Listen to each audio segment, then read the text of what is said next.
অস্ট্রেলিয়ার সমুদ্রে একটি বিমান বিধ্বস্ত হওয়ার ঘটনা ঘটেছে। এই দুর্ঘটনায় সুইজারল্যান্ড, ডেনমার্কের 2 পর্যটক সহ পাইলট নিহত হয়েছে। স্থানীয় সময় মঙ্গলবার দেশটির পশ্চিমাঞ্চলীয় পার্থ শহরের কাছে এ দুর্ঘটনা ঘটে।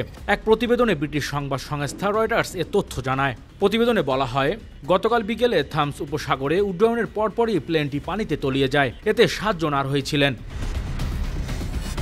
ওয়েস্টার্ন অস্ট্রেলিয়ার প্রিমিয়ার রজার কুক বলেন, গতরাতে পুলিশের ডুবুরিরা ধ্বংসস্তূপ থেকে 3 জনের মরদেহ উদ্ধার করেছে। তাদের মধ্যে একজন 65 বছর বয়সী মহিলা, যিনি সুইস পর্যটক, আর একজন 60 বছর বয়সী ডেনমার্কের নাগরিক বলে ধারণা করা হচ্ছে। বিমানটির 34 বছর বয়সী পাইলটও মারা গিয়েছে।